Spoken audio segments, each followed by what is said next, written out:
오늘은 누가복음 강의 16번째 시간으로 새 포도주는 새 부대에라는 제목으로 하나님의 말씀을 증거하도록 하겠습니다. 오늘 본문에서 예수님은 유대 전통주의를 배격하십니다.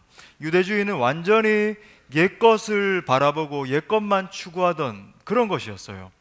오늘 33절 말씀해 보니까 그들은 이제 바리새인과 서기관들을 말합니다. 그들이 예수께 말하되 요한의 제자는 자주 금식하며 기도하고 바리새인의 제자들도 또한 그리하되 당신의 제자들은 먹고 마시나이다, 이렇게 반문을 하고 있네요. 지금 바리새인들이, 서기관들이 예수님에게 왜 유대의 전통을 따르지 않습니까? 당신이 유대에서 지금 사역을 하고 있고 유대인이라고 말하면서 유대의 전통을 따라야 되는 것이 아닙니까? 라고 이제 공격을 하면서 반문하는 거예요. 그러니까 유대인들은 금식하는 것을 어떤 대단한 경건의 모양으로 그렇게 삼았던 것 같아요. 바리새인, 서기관 이 자신들뿐만 아니라 심지어 이 세례 요한 공동체, 세례 요한의 제자들도 금식을 하는데 왜 예수 당신과 당신의 제자들은 금식하지 않습니까? 라고 이야기를 하고 있는 거예요. 거기에 대한 대답이 오늘 예수님의 말씀입니다. 우리가 너무 잘 알고 있는 말씀이에요. 두 가지로 대답을 하셨죠. 첫 번째는 새 옷 조각을 낡은 조각에 붙이지 않는다. 그리고 두 번째는 새 포도주는 새 부대에 넣어야 된다라고 하면서 이 두 가지로 축약해서 이제 말씀을 하셨죠. 자, 다시 말하면 이 유대주의라고 하는 것, 이 바리새인과 서기관들이 지금 주장하고 있는 이 유대주의는 전통주의였습니다. 그러니까 새 것이 아니라 낡은 전통만 추구하는 거예요. 물론 우리가 낡았다라고 하는 것, 좀 오래됐다라고 전통이라고 하는 게 다 나쁜 건 아니죠. 전통 중에서도 우리가 계승할 만한 그런 가치가 있는 것이 있습니다. 우리가 우리 역사 가운데서 이렇게 배우고 또 우리 다음 세대에도 그 역사를 잘 전달하고 전통으로서 물려줘야 되는 그런 것이 있어요. 그런데 지금 예수님이 지적하고 계시는 것은 그런 귀한 전통이 아니라 어떤 인습적인 것을 말하는 거죠. 고여서 썩은 영역을 말하는 겁니다. 그러니까 좋은 전통이 시간이 점점 지나면서 이것이 규율화되고 제도화되는 거예요. 시간의 흐름에 따라서 점점 경직되는 겁니다. 자, 예를 들어서 오늘 이 종교 지도자들이 꼬투리를 잡고 있는 금식에 대해서 한번 생각을 해봅시다. 여러분, 금식이 얼마나 유익한 것입니까? 금식이 얼마나 유익해요. 저도 이 기도의 방법 가운데 하나로 금식을 강조하고 저도 또 자주 금식하는 것이 사실입니다. 금식은 정말 영적으로 유익한 거예요. 그래서 우리 공동체도 정말 하나님 주시는 은혜에 정말 건축을 시작을 하면서 그죠? 은혜에 동참하기 위해서 40일 동안 올 연초에 그죠? 5월 달에 금식을 선포하고 온 성도들이 금식했습니다. 그러다 보니까 물론 영적 유익도 있지만 인물들이 얼마나 또 잘생겨지는지, 막 턱선이 살아나기 시작하고 뱃살이 들어가고 그죠? 자매님들은 자동 다이어트가 돼가지고 얼마나, 근데 지금 3개월이 지난 지금 다시 돌아오는 놀라운 또 역사가 일어나고, 근데 정말 많은 또 은혜가 있었어요. 많은 지체들이 간증을 한 게 뭐냐면, 목사님 정말 전에 금식하던 것과 다르다는 거예요. 이 40일간이나 아침 금식을 하는데 배가 고프지 않고 진짜 하나님 주시는 마음으로 금식을 하다 보니까 막 많은 은혜들이 내게 임하는 것을 경험을 합니다. 내 삶의 문제들이 해결되는 것을 경험하고 정말 내 심령이 새로워지는 것을 경험합니다. 많은 간증을 하는 것을 제가 직접 들었습니다. 특별히 여러분, 금식은 마음을 새롭게 하는 데에 특효약과 같은 거예요. 마음을 새롭게 해요. 다사다난하고 복잡한 이 세상의 원리를 벗어나서 깊은 영적인 세계에 집중할 수 있게 해주는 데에 이 금식만한 것이 없습니다. 예를 들어서 이 경건주의 운동의 중심에 있었던 이 퀘이커 교도들, 여러분 아시는 그 미국 같은 데 가면은 퀘이커즈, 그래서 이제 음식 상표로도 있거든요. 굉장히 유명한 어떤 아저씨가 이렇게 서 있고 퀘이커즈 이래가지고 이제 한국에도 들어와 있는 식품들이 있는데 그 퀘이커 교도들이에요.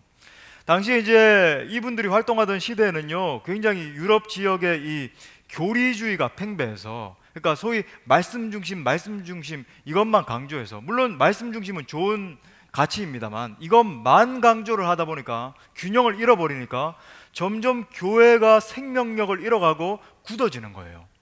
그러니까 뭔가 역동적이고 성령의 역사가 나타나고 이런 공동체가 아니라 너무 경직된 공동체로 그렇게 서나가고 있었던 겁니다. 유럽 사회 전체가.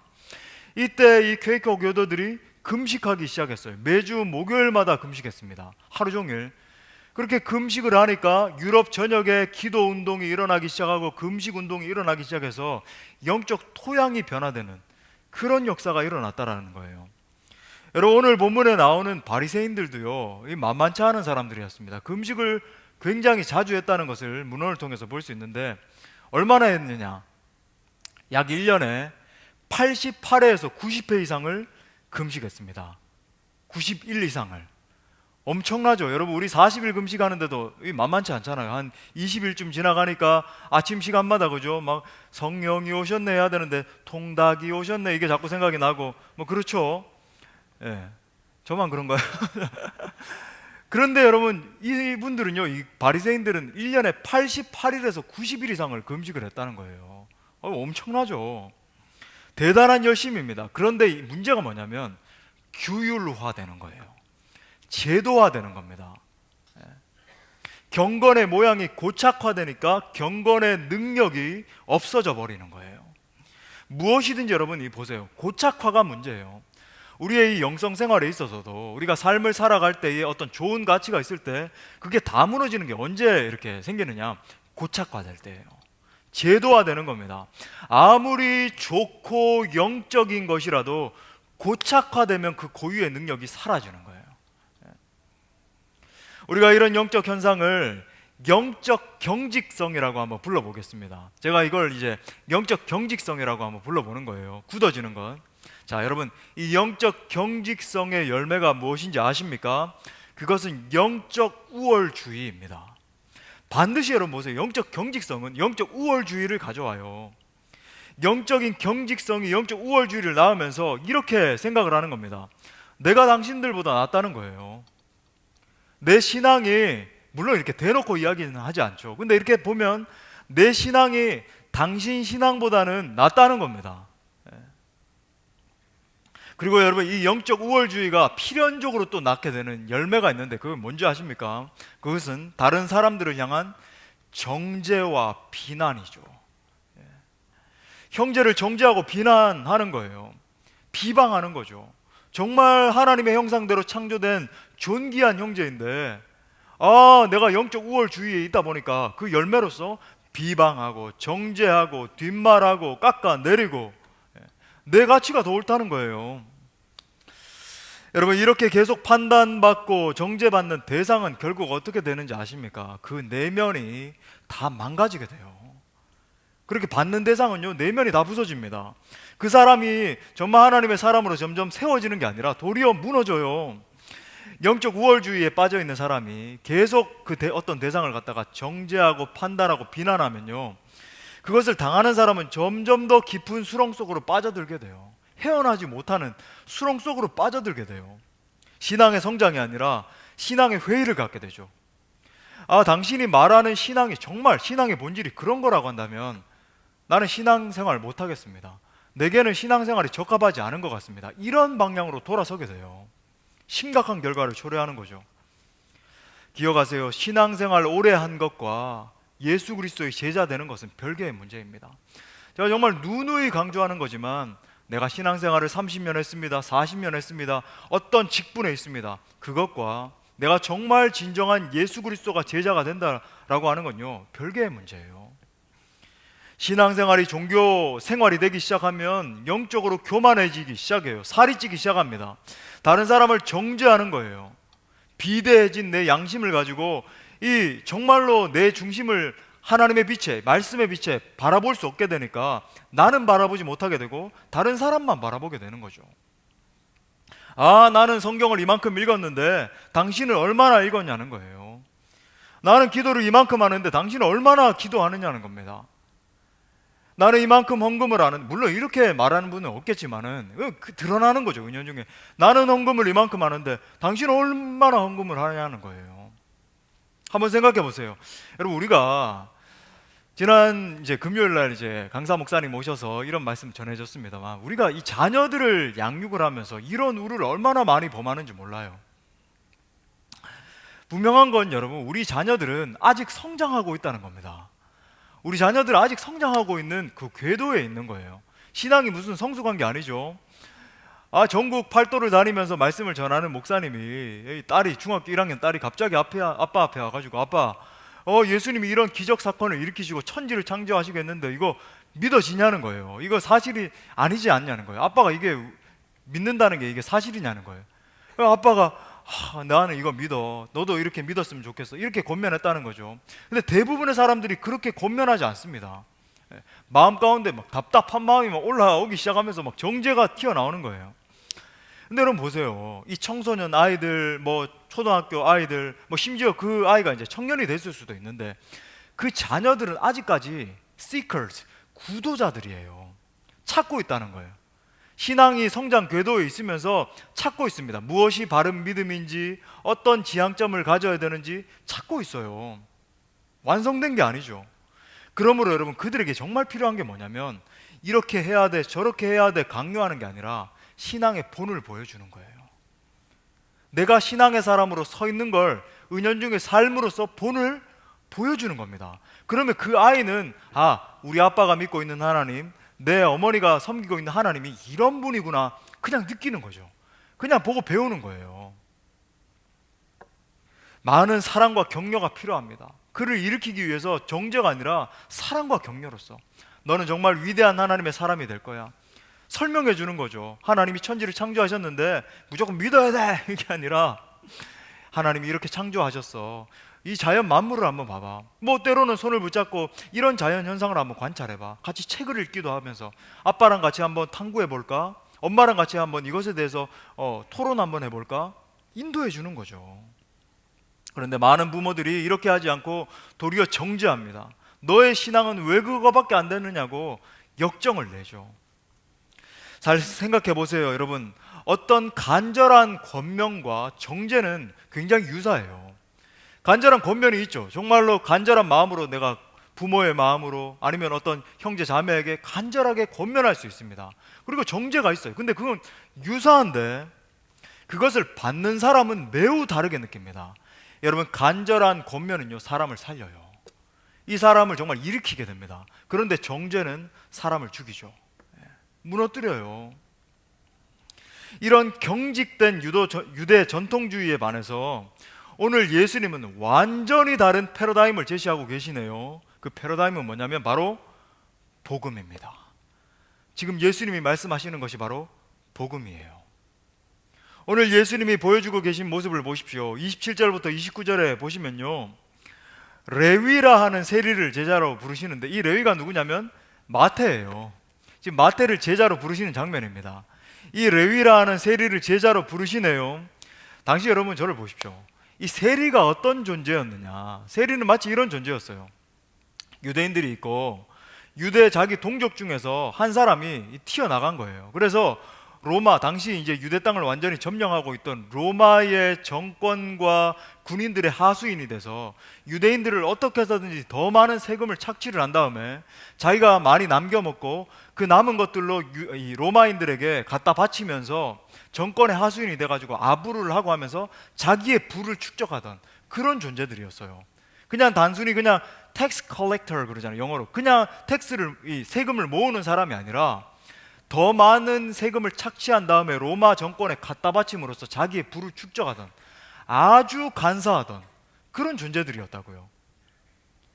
여러분, 그러니까 한마디로 말하면 영화 제목처럼 세리는 유대인들에게 있어서 공공의 적이었습니다.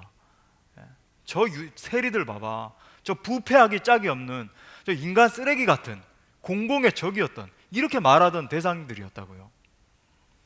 민족의 배신자의 대명사였어요. 여러분, 세리라고 하면요, 이 돈에 자기 영혼을 판 사람이라고 생각을 했다고요. 싫어하는 정도가 아니라 이 세리를 바라보면 역겨운 존재였죠. 토할 것 같은 역겨운 존재. 근데 놀라운 것이 무엇입니까? 예수님이 그 세리를 제자로 부르셨어요. 여러분, 우리가 몇 차례 들어서 뭐 이렇게 큰 충격이 없겠습니다만, 여러분, 유대인들 전체가 싫어하던, 완전히 쓰레기같이 여기던 그 사람들을, 그 세리를 제자로 부르신 거예요. 충격적인 사건이에요. 심지어 그 세리들 틈에 껴서 세리들을 이렇게 불러가지고 제자로 삼으신 다음에 잔치를 여시네요. 그들과 함께 잔치를 여시고, 그죠? 포도주를 마시고 빵을 먹으시고 고기를 먹으시면서 잔치하고 계세요. 이 무슨 이런 기가 막힌 일이 있습니까? 그들과 함께 먹고 마시는 거예요. 그들과 함께 막 웃으시면서 막 노래도 부르고, 그죠? 잔치하시고 막 대화하시고 시간 가는지 모르고 즐기고 계시네요. 이거 무슨 이런 기가 막힌 일이 일어납니까? 여러분, 복음은 경직성을 파괴합니다. 복음은 경직성을 파괴해요. 복음은 모든 굳어 있는 것들을 깨부숩니다. 굳어 있는 것을 부숴요. 지금 예수님은 몸으로 직접 복음을 선포하고 계신 거예요. 너희 복음이 정말 무엇인지 아느냐? 복음은 바로 이런 거야. 너희의 굳어져 있고 완전히 부패해 있는 그 전통주의를 깨부수고 그 누구도 포용하게 되는, 이것이 바로 복음이야. 보여주고 계신 거예요. 복음은 정죄가 아니라 용서라는 겁니다. 복음은 배척이 아니라 포용이라는 거예요. 복음은 나와 다른 사람을 인정하고 끌어안는 거라는 거예요. 여러분 믿으십니까? 왜 이렇게 굳어 있으십니까? 오늘 2부 예배 때 갑자기 하나님이 막 찾아오십니까? 여러분 눈을 크게 뜨시고, 그죠? 여러분, 유대주의는 사람을 죽이지만 복음은 사람을 살리는 거라는 말이에요. 지금 예수님의 메시지의 핵심입니다. 이 복음이 바로 예수님이 설명하고 계시는 새 포도주예요. 새 포도주. 이것이 세상의 방식과는 반대되는 하나님 나라의 법칙입니다. 이 하나님 나라의 법칙은 사람을 살리는 법칙인 것이죠. 여러분, 분명한 것은 복음은 사람을 변화시킵니다. 제가 누차 강조드리지만 복음이 정말 임하게 되면, 복음이 한 사람에게 임하게 돼서 한 사람이 복음을 정통으로 만나게 되면 사람이 변화돼요. 완전히 새 사람이 됩니다. 1903년부터 1907년 사이에 하나님이 우리나라에 큰 부흥을 부어주셨습니다. 아시는 것처럼 1903년에 원산에 하나님이 1차 부흥을 부어주셨잖아요. 원산 대부흥이 일어났습니다. 그래서 이 코가 큰 서양 선교사님들이 막 정오마다 모여서 기도하기 시작했다 그랬죠. 그래서 하나님의 카이로스적인 시간이 임한 거예요. 1907년 1월 14일 15일 정말 역사상 전무한, 뭐 웨일즈 부흥도 있고 어떤 부흥도 있고 이런 부흥도 있지만 그런 부흥과는 비교도 안 될 정도의 거대한 부흥 파도가 우리 한국을 완전히 뒤덮었습니다. 평양에 부어졌죠. 평양 대부흥이 일어난 것입니다. 부흥이 일어나자 우리 한국 땅에 뚜렷한 변화들이 일어나기 시작했어요. 강력한 성령의 능력이 임하고 사람들이 그 성령의 능력을 경험하자 이 사람들이 자기 자신들이 살아가던 이 삶의 방식들을 완전히 뒤바꾸기 시작했습니다. 당시 우리나라에는요, 이 타파되어야 될 인습적인 것들이 굉장히 많았어요. 여러분 뭐 너무 잘 아시는 것처럼 조혼, 첩문화, 축첩이라 그러잖아요. 첩을 많이 막 들여놓고 노비제도, 사람이 사람을 박해하고 부려먹고 이 노예제도, 또 각종 제사 의식들, 뭐 음식을 얼마나 차려놓고, 그죠? 귀신에게 절을 하고 술과 담배, 뭐 이런 것들이 너무 많았어요. 우리나라는 이게 뭐 먹고 마시자 이런 문화가 너무 많잖아요. 잔치 문화, 술 마시고 타락하고 음란하기 짝이 없고. 그런데 여러분 보세요. 복음의 능력이 임하기 시작하니까 사람들의 삶이 바뀌기 시작하는 겁니다. 이런 인습들이 타파되기 시작하는 거예요. 1907년 당시에 이제 경기도 지역에서 활동하시던 SF 무어 선교사님, 우리 또 장로님 중에 한 분이 이 양화진에 가셔서 이제 사진 찍어 올리셨는데, 여러분 거기 계시죠? 이 무어 선교사님의 증언입니다. 실제 증언인데 한번 들어보세요. 전에 김 씨는 농사를 지었는데 술을 즐겨 마셨고 예쁜 첩도 데리고 있었습니다. 그런데 개종한 후 첩을 내보냈고 술과 노름도 완전히 끊었습니다. 겨울 사경의 기간 중 우리는 그가 하나님의 말씀과 은혜 안에서 진보했음을 확인했고 집사로 활동해 주기를 요청하자 그는 기꺼이 응했습니다. 부흥회를 통해서 성령을 체험한 양반들이 첩을 내보내는 역사가 일어나고, 술 마시고 담배 피고 뭐 세상에서 막 노략질하고 뭐 불쌍한 사람들, 가난한 사람들을 막 탈취해가지고 자기의 세를 불려나가고 이랬던 사람들이 변화되는 삶의 모습을 보여주기 시작한 거예요. 복음의 능력으로 한국 사회에 이 기독교 윤리가 사회 윤리로 자리 잡혀가는 역사가 일어난 것입니다. 지금 한국교회의 모습과 판이하게 다르죠. 기독교의 윤리가요, 사회 전체를 변화시켰다고요. 성령의 능력이 사람들의 심령을 변화시키니까 교인들이 새로운 삶을 살기 시작하네요. 허례허식의 구습들이 사라지기 시작하고 진리의 새로운 질서가 잡혀가기 시작했던 겁니다. 여러분, 그런 의미에서 복음 공동체는 새로움의 공동체라고 말할 수 있습니다. 교회는 날마다 새로워지는 공동체가 되어야 될 줄 믿습니다. 그래서 여러분, 종교개혁자 존 캘빈은 교회는 날마다 새로워져야 된다, 교회는 날마다 개혁되어져야 된다 라고 선포했던 거예요. 우리 한번 따라 합시다. 교회는 날마다 개혁되어야 한다. 믿으십니까? 여러분, 무엇이든지 제도화되면 타락하게 되어 있는 거예요. 규율화되면 능력을 잃어버려요. 이렇게 해야 됩니다. 첫째, 둘째, 셋째, 이거 지킵시다. 여러분, 그게 신앙생활이 아니고 그렇게 규율화되고 경직화되면 능력이 없어진다는 거예요. 시간이 지나면서 자기도 모르게 녹이 쓰는 겁니다. 자, 이 복음의 능력으로 변화된 사람이 살아야 할 삶에 대해서 사도 바울이 이렇게 가르치네요. 에베소서 4장 23절부터 24절 같이 읽어보겠습니다. 시작. 오직 너희의 심령이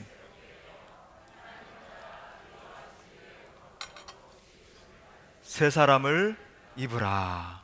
오직 너희의 심령이 새롭게 돼요. 너희의 마음이 새롭게 돼요. 너희의 이 중심이 새롭게 되어서 새 사람을 입어야 된다는 거예요. 영적인 경직성에서 탈피해서 새롭게 됨을 입으라는 것입니다. 우리가 이제 종종 일반론에서도 교훈을 얻을 수 있잖아요. 제가 이 책 참 놀라운 책인데, 짐 컬린스가 지은 베스트셀러, 이미 읽으신 분들도 계실 겁니다. 좋은 기업을 넘어 위대한 기업으로. 아시는 분들 많이 계시죠? 좋은 기업을 넘어 위대한 기업으로. 매우 좋은 책입니다. 이 책에서 이제 저자인 짐 컬린스가 혼자 지은 책이 아니에요. 한 30명 정도의 이 스칼러들을, 학자들을 모아가지고 많이 연구를 했어요. 기업들을 연구를 하고 어떻게 기업들이 이렇게 단순한 기업을 넘어서서 위대한 기업이 되었는가 막 연구를 해서 책을 썼는데, 여러분, 많은 기업들을 관찰하다 보니까 좋은 기업을 넘어서 위대하게 된 기업들이 있더라는 거예요. 그러니까 통계적으로 보니까 약 100년의 시간 안에서 한 100개 정도의 기업이 있다라고 이제 생각을 해봅시다. 근데 이 100개의 기업 중에서 약 20개의 기업만 살아남고 80개의 기업은 역사 속으로 사라졌다라고 하는 거예요. 파산을 하든지 아니면 스스로 그냥 인수합병해가지고 정리를 해버렸든지 어떻게 됐든 간에 100개의 기업 중에서 80개의 기업이 문을 닫고 20개의 기업만 살아남았다 그래요. 그리고 이제 이 20개의 기업 중에서도 10개의 기업은 그냥 간간히 그냥 생존만 했는데, 나머지 10개의 기업은 특징적이게 위대한 기업이 됐다는 겁니다. 이 위대한 기업의 개념은 모든 전 세계에 있는 사람들이 이 기업 브랜드를 인정하고 또 계속적으로 소비가 일어나서 매출이 점점 증가하는 그런 현상들이 일어났다는 거예요. 그렇게 위대하게 된 기업들이 우리가 잘 아는 미국의 코카콜라, GE, IBM, 월트 디즈니, 맥도날드, 독일에는 벤츠, 폭스바겐, 아우디 기업, 이런 기업들이라는 거예요. 나머지 80개의 기업들은 생존하지 못하고 역사 속으로 사라졌습니다. 그리고 이제 이 짐 컬린스가 중요한 이제 영적 통찰은 아니죠. 일반적인 통찰을 이제 말했는데, 그건 뭐냐면 좋은 기업을 넘어서 위대하게 된 이 10개의 기업의 특징이 있더라는 거예요. 분석을 해보니까 그게 뭐냐면 끊임없는 혁신입니다. 한번 따라합시다. 끊임없는 혁신. renovation, 혁신하는 거예요. 끊임없이 새로워지는 겁니다. 그러니까 새로워지지 않으면 그냥 거기에 정체되어 있고, 새로워지지 않으면 그 자리를 박차고 나와서 어떻게 해서든지 새롭게 만들려고 기업 문화라든지 이익을 창출하는 방식이라든지 경영하는 방식이라든지 모든 것을 새롭게 뜯어고치기 위해서 노력하는 거예요. 마치 이건희 회장이 이야기했던 것처럼, 그죠? 아내와 차 말고는 다 빌려주고 다 바꿔라. 그러라는 거예요. 끊임없이 혁신해서 이 모멘텀이라 그러는데 튀어오르는 힘이요, 그죠? 이 모멘텀을 잃어버리지 않도록 만드는 거예요. 끊임없는 혁신이 단순히 성과를 내는 좋은 기업을 뛰어넘어서 위대한 기업을 탄생시키더라는 겁니다. 여러분, 이 원리는 영적 세계에서도 동일하게 적용되는 거예요. 영적으로 혁신하지 않는 사람은 단순히 정체되어 있는 것이 아니라 사실상 죽은 것과 마찬가지예요. 여러분 보세요. 이 앞에 강단에 이제 우리 집사님이 많이 수고하셔서 정말 예쁘게 이렇게 꽃을 장식을 하셨습니다. 너무 예쁘죠? 그런데 여러분, 이 꽃은 시간이 가면 살아있을까요? 죽을까요? 죽어요. 왜 그렇습니까? 뿌리가 잘려나갔기 때문이에요. 뿌리가 이 땅 가운데 흙 속에 이렇게 깊이 뿌리를 내리고 자양분을 빨아들이고 물을 흡수하면서 그런 상태에 놓여 있어야 자연스럽게 생명력을 얻어서 성장하는데, 뿌리가 잘려나가니까 아무리 예뻐도 우리가 한 일주일쯤 보게 되면은 시들어 버리는 겁니다. 여러분, 생명체는, 이 생명이 살아있는 존재는 반드시 성장하게 되어 있습니다. 가만히 놔둬도 반드시 성장하게 되어 있어요. 성장하지 않고 새로워지지 않으면요, 그건 죽은 것과 마찬가지라고 하는 거예요. 마찬가지예요. 영적으로 새로워지지 않으면 사실상 생명력을 잃어버리고 죽은 상태에 방치되어 있는 것과 마찬가지예요. 그렇다면 우리에게 혁신은 무엇입니까? 정말 내가 영적으로 혁신되어야 되고 새로워져야 되는데 혁신이 뭐예요? 우리에게 이 새 포도주를 넣기 위한 새 부대는 과연 무엇입니까? 오늘 핵심 구절이에요. 32절 말씀. 우리 다 같이 한번 핵심 구절, 중요 구절입니다. 다 같이 한번 읽어보겠습니다. 시작. 내가 의인을 부르러 온 것이 아니요 죄인을 불러 회개시키러 왔노라. 아멘. 여러분, 여기서 이제 회개시키러라고 하는 이 헬라어 원어는요, 에이스 메타노이안이라고 하는 단어를 쓰고 있는데, 이게 뭐냐면 회개를 향해예요. 회개를 향해라고 하는 뜻입니다. 그러니까 여러분, 오늘 본문을 다시 한번 더 직역해 보면 이런 말이에요. 죄인을 불러 회개의 방향으로 돌려놓으러 내가 왔다라고 하는 말이에요. 회개시키러 왔다라는 게 아니라 예수님이 내가 죄인을 불러서 회개의 방향으로 돌려놓으러 왔다라고 하는 겁니다. 단순히 회개하는 게 아니라 회개의 방향으로 내 삶 전체를 돌리는 거죠. 무엇을 말합니까? 마음의 변화를 말하는 거예요. 예. 마음의 지향점이 완전히 새로워져서 바뀌는 겁니다. 경직된 마음을, 내 자신의 마음을요, 새로운 마음으로, 새롭게 하려는 마음으로 뒤바꾸는 거예요. 끊임없이 하나님을 바라보고 하나님을 추구하고 하나님을 예배하려고 하는 마음으로 바꾸는 겁니다. 마음의 경향성 자체를 하나님 앞에 자기 자신을 세우는 쪽으로 바꾸는 거죠. 저는 여러분, 이것을 영적 혁신이라고 부르고 싶습니다. 또 한번 따라해봐요. 영적 혁신. Spiritual renovation. 영적 혁신이에요. 영적으로 새롭게 되는 거예요. 지향점이 바뀌는 겁니다. 제가 수요일마다 우리 안수 집사님들과 함께 성장반을 하고 있잖아요. 막 11시 반, 12시까지 그렇게 합니다. 근데 이제 성장반 하시는 분들 여러분, 이렇게 겁먹지 마세요. 제가 의도한 게 아니에요. 우리 안수 집사님들 붙들고 해보세요. 목사님이 막 11시 반까지 붙들어 놓고, 제가 그런 적 한 번도 없습니다. 우리 집사님들이 나누면서 울고 불고 서로의 삶을 나누고 하다 보니까요, 점점 길어져요. 우리 장로님들, 안수 집사님들 한번 붙들고 물어보십시오. 증인들입니다. 근데 여러분, 우리 안수 집사님들 막 성장반 벌써 이제 3번째 시간이 되는데 하나같이 고백하는 게 뭐냐면, 전에 내가 생각하지 못했는데 내가 정말로 하나님의 사람으로 이렇게 서나가야 될 줄 이제 알게 됐다는 거예요. 내가 전에는 이것이 죄악인지 몰랐습니다. 내가 그냥 단순한 신앙생활 반복하고 있었는데 이제는 내가 어떻게 서나가야 될지 깨닫게 됐다는 거예요. 그걸 막 우시면서 그렇게 막 고백하시는 거예요. 어떤 일이 일어납니까? 영적인 혁신이 일어나기 시작하는 거예요. 마음의 지향점이 바뀌기 시작하는 겁니다. 이게 영적인 혁신이죠. 여러분, 이 놀라운 방향 전환에 대해서 로마서 12장 2절에서 바울이 이렇게 말합니다. 너희는 이 세대를 본받지 말고 오직 마음을 새롭게 함으로 변화를 받아 하나님의 선하시고 기뻐하시고 온전하신 뜻이 무엇인지 분별하도록 하라. 분별하도록 하라. 오직 마음을 새롭게 함으로 변화를 받아서, 그래야지만 이 세대를 바라보면서, 이 타락한 세대를 바라보면서 영적으로 분별해서 하나님의 사람으로 설 수 있는 영성이 생긴다는 거예요. 우리의 마음을 새롭게 할 때에 이 세대를, 이 부패한 시대를 변화시키는 영적 혁신가로 설 수 있다라는 거예요. 우리의 마음을 새롭게 할 때에 이 시대를 진정으로 치유하는 사람으로 우뚝 설 수 있다는 것입니다. 할렐루야.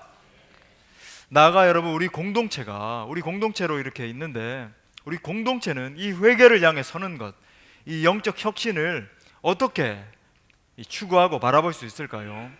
여러분, 이것이 바로 우리가 붙들어야 되는 이 신약 교회의 원리입니다.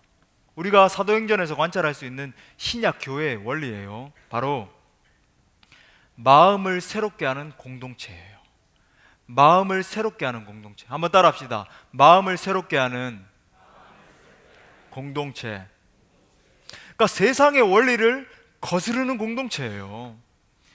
여러분, 대부분의 교회들이 어떻습니까? 시간이 지나면서 경직화되고 고착화돼서 세상에 대안이 되는 공동체가 되는 게 아니라 힘을 잃어버려요. 능력을 잃어버립니다. 그러니까 단순히 그냥 예배만 반복하고 그냥 뭐 이렇게 우리끼리 그냥 좋고 그러는 공동체로 전락하게 되죠.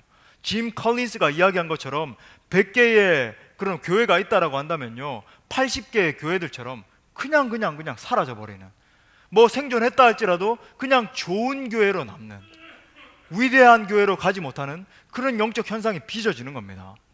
하지만 여러분, 세상의 공동체의 원리를 한번 보세요. 어떤 공동체입니까? 서로 배척하고 서로 치기 질투하고 서로 원망하는 그런 공동체예요. 하지만 여러분, 우리 공동체는 그 누구라도 용서하고 그 누구라도 포용하는 공동체가 돼야 되는 겁니다. 마치 우리 예수님처럼 가난한 분이 오실 수도 있고 뭐 부한 분이 오실 수도 있어요. 하지만 환영하고 끌어안는 거죠. 건강한 지체가 올 수도 있고 좀 이렇게 연약한 지체가 올 수도 있습니다. 하지만 그 연약한 지체를 바라보면서 배척하는 것이 아니라 한 마음으로 품어주고 기도해주는 그런 공동체예요. 어떤 사람은 뭐 재정이 뭐 풍부한 사람이 올 수도 있고 가난한 사람들이 올 수도 있어요. 뭐 인종이 흑인이 올 수도 있고 백인이 올 수도 있고 황인이 올 수도 있고 이 지역에 살고 있는 많은 외국인 노동자들도 올 수 있지만 그 어떤 사람들도 끌어안는 거죠. 품어주고 포용하는 겁니다. 그들과 함께 먹고 나누는 공동체로 서는 거예요. 여러분, 우리가 알고 있는 이 개혁주의의 정신과 동일한 가치 아닙니까? 날마다 자신을 하나님의 말씀에 비추어서 새롭게 갱신하는 거예요. 여러분, 갱신하는 겁니다. 여러분, 그래야 자연스러워져요. 어깨에 들어가 있던 힘이 다 빠지고 막 경직돼가지고 내가 막 종교 생활을 반복하고 있으면서도 내가 신앙인인 척하는 거, 그거 중단할 수 있어요. 정말로 하나님의 사람으로 유연해져서 어떤 사람으로도 끌어안을 수 있는, 예? 여러분, 그래야 죽은 자를 살려낼 수 있는 겁니다. 반대로 새로워지지 않으면 굳어지기 시작해요. 굳어져요. 그때부터 문제가 발생하는 겁니다. 정말 예수 그리스도의 사람으로 서 있지 않고 종교인으로 막 굳어지기 시작하고 바리새인처럼 되기 시작하면요, 어떤 열매가 맺혀집니까? 서로를 바라보면서 비난하고 정죄하고 시기하고 질투하고 미움과 다툼, 이런 열매들이 주렁주렁 맺혀지면요, 그때부터 사실상 공동체는 끝나는 겁니다. 생명력 없어요. 예배는 반복할 수 있을지 모르겠지만 생명력은 없어집니다. 여러분, 우리 가운데 이 같은 영적 혁신이 일어나야 될 줄 믿습니다. 우리 교회는 낡은 부대가 아니라 새 부대를 준비해야 돼요.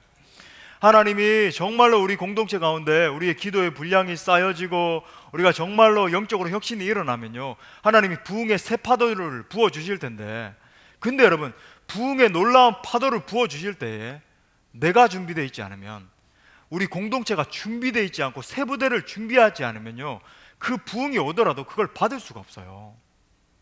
내가 그러니까 그릇을 준비하는 게 중요한 거예요. 그릇을. 새 부대가 되는 게 중요하다니까요. 나중에 하나님이 정말로 많은 영혼들을 보내주시고 그들 가운데 그들을 포용할 수 있는 공동체가 돼야 되는데, 우리가 준비되어 있지 않으면요, 그들이 오더라도 우리가 정말 기도 운동이 일어나고 막 부흥의 새 파도가 일어나고 예배의 혁신이 일어나고 하지 않으면요, 포용할 수 없는 거예요. 마음을 새롭게 함으로 변화를 받는 각 개인과 우리 모든 공동체가 될 수 있기를 간절히 축원합니다. 자, 그렇다라고 한다면 정말로 우리가 영적인 혁신이 일어나야 되겠는데, 내 개인이 정말 새 부대가 되어야 되겠는데, 우리 공동체가 새로운 포도주를 담을 수 있는 세부대가 되어야 되겠는데, 그럼 어떻게 할 것인가? 어떻게 준비할 수 있을 것인가? 이 회개를 향해 서는 것, 영적 혁신이 일어나는 이 적용점에 대해서 살펴보겠습니다.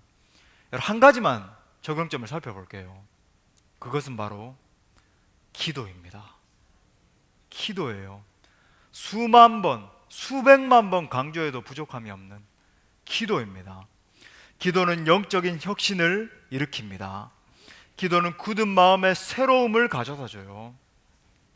어떤 의미에서 기도는요, 의도적으로 내 중심 가운데로 내 자신을 바라보고 내 상처만 묵상하고 내 자신에 고착화되어 있던 그 심령을 위대하신 하나님께로 올려드리는 거예요.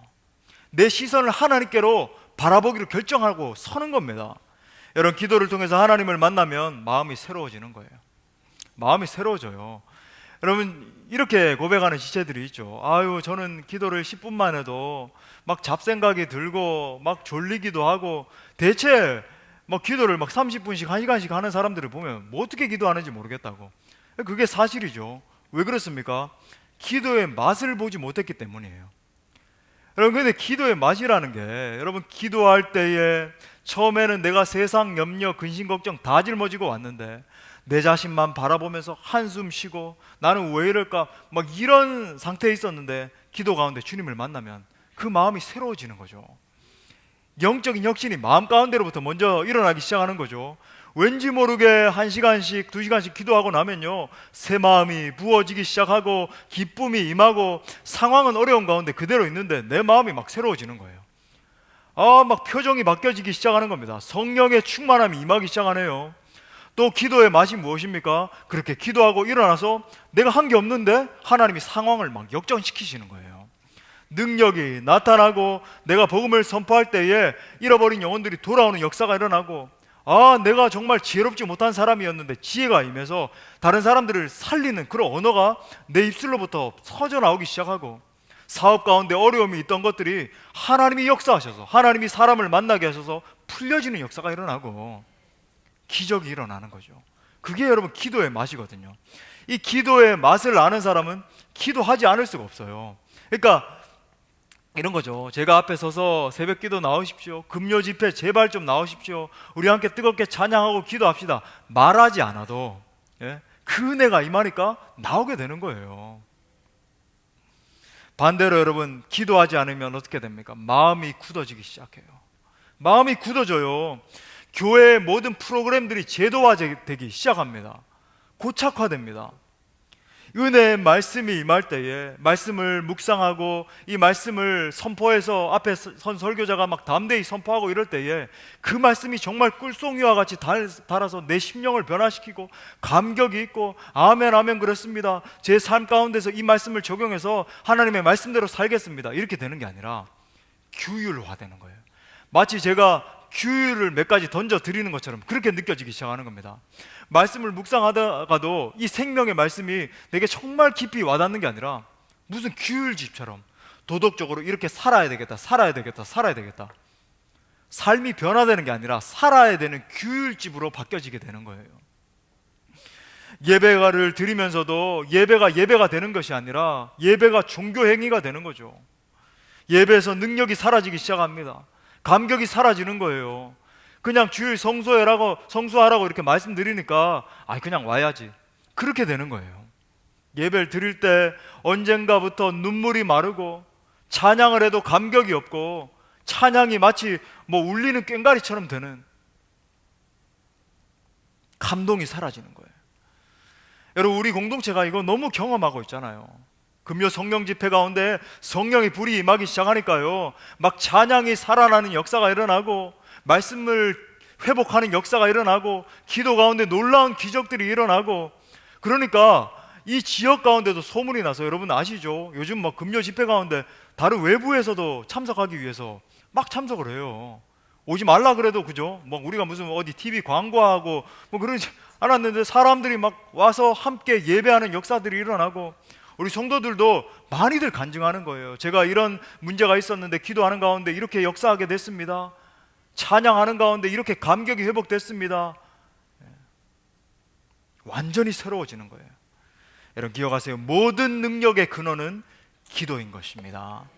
기도를 통해 새로워져야 새 능력이 부어지는 거예요. 새 기름이 부어져야 새 역사가 일어날 것 아니겠습니까?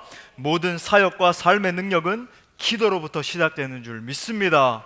믿음의 선배들은 모두 기도의 선배들이었어요. 느헤미야, 요셉, 엘리야, 여호수아, 한나, 다윗, 다니엘, 베드로와 요한, 사도 바울 다 기도의 사람들이었습니다. 위대한 교부들과 종교 개혁자들과 위대한 청교도들 모두가 기도의 사람들이었어요. 물론 그들도 수많은 풍파를 겪었던 것이 사실입니다. 복음을 전하다가도 핍박을 느꼈습니다. 삶 가운데서도 질병도 걸리기도 하고 어려움도 겪고 재정의 어려움도 겪었어요. 하지만 그들은 기도로 모든 것들을 돌파했던 거예요. 기도로 문제를 돌파했던 것입니다.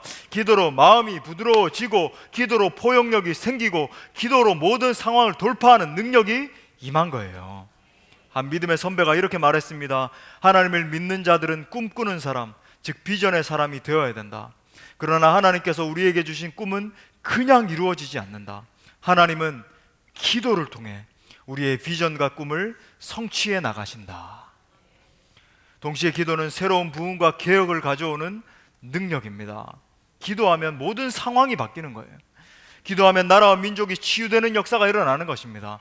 이게 제 말이 아니에요. 정말 우리나라가 지금 완전히 두 쪽으로 쪼개져 가지고 이것이 옳은 가치입니다. 저것이 옳은 가치입니다. 예?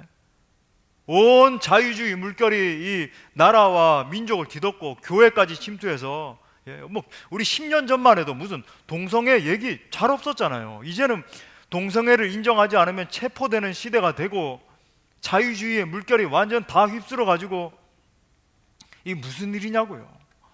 이거 여러분 어떻게 해서 개혁이 될 수 있습니까? 여러분 역대하 7장 14절 말씀 하나님의 약속이에요. 제 말이 아닙니다. 우리 다 같이 선포하면서 읽어보겠습니다. 시작. 내 이름으로 일컫는 내 백성이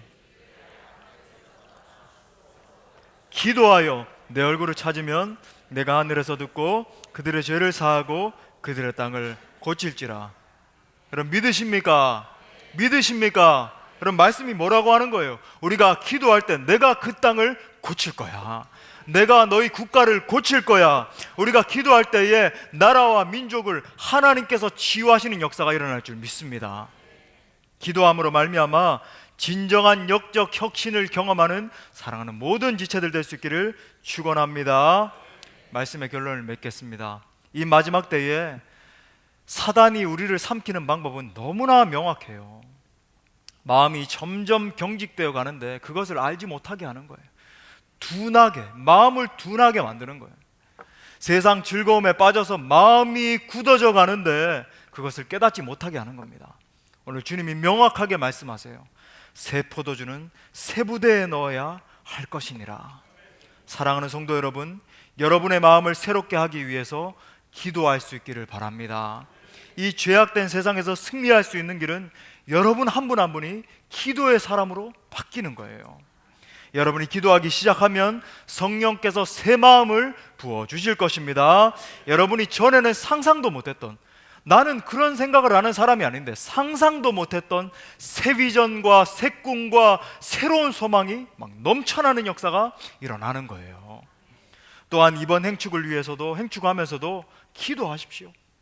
정말로 기도하면서요, 하나님 오늘 이 지체 이제 차 함께 마실 텐데 저는 입술이 우둔합니다. 성령 하나님 내 입술을 주장하여 주옵소서. 여러분 그렇게 기도하면요 생각지도 못했던 것을 주님이 떠올라게 하시는 거예요. 설득력이 생기게 하시는 겁니다. 하나님 이 지체 반드시 나오게 해주십시오. 또 교구별 기도회도 하는데 그 기도회도 나오시고, 여러분 개인적으로도 간절히 기도하시고 우리 공동체적으로도 모일 때마다 함께 기도함으로 말미암아 그렇게 기도할 때요 정말 죽어가던 영혼, 아무 소망도 없던 영혼, 꿈쩍도 안 할 것 같은 그 영혼이 변화되어서 주님 앞에 나와 울며 불며 통회하며 자복하는 역사가 일어날 줄 믿어요. 더 나아가 여러분 우리 공동체가 기도하면 성령께서 여러분 기도의 분량이 쌓여야 되는데 항상 그래요. 여러분 보세요. 이게 그렇습니다. 우리 개인의 문제 해결도, 또 우리 자녀가 정말로 믿음의 자녀로 성장해서 우리 가정이 믿음의 가문으로 이렇게 딱 서는 것도, 또 우리 공동체에 하나님의 역사가 임해가지고 정말로 부흥의 파도를 타서 하나님의 영광을 선포하는 공동체로 세워지는 것도 항상 여러분 그래요. 기도가 쌓이고 절박하게 기도해서 기도의 임계점을 넘어야 하나님의 역사가 일어나는 거예요. 여러분, 이것이 항상 기도의 원리예요. 항상 기도의 임계점을 넘어야 하나님의 역사가, 부흥의 파도가 임하는 것입니다. 부흥의 때에 쓰임받는 사람이 될 수 있길 위해서 기도할 수 있길 바랍니다. 사랑하는 여러분, 여러분이 만약에 하나님 앞에 부르짖지 않는다라고 한다면 사단이 여러분에게 부르짖게 될 것입니다. 기도하지 않으면 이 세상의 풍조 때문에 여러분의 마음이 점점 굳어져서 결국 멸망하게 될 거예요. 하지만 여러분, 기도하기 시작하면, 여러분이 작정하시고 여러분이 정말로 하나님 앞에 절박하게 기도하기 시작하면 세상이 감당하지 못하는 영성이 생기는 거예요. 하나님이 우리 교회 가운데 거대한 부흥의 파도를 부어주셔서 우리 교회가 새로워지고 우리 교회가 이민족의 대안이 되는 교회로 우뚝 서는 역사가 일어나는 것입니다. 다시 한번 우리 주님 말씀하십니다. 새 포도주는 새 부대에 넣어야 될 것이니라. 아무쪼록 새 부대를 준비해서 하나님 앞에 크게 쓰임받는 우리 사랑하는 모든 지체들 될 수 있기를 간절히 축복합니다. 우리 좋으신 하나님께 영광의 박수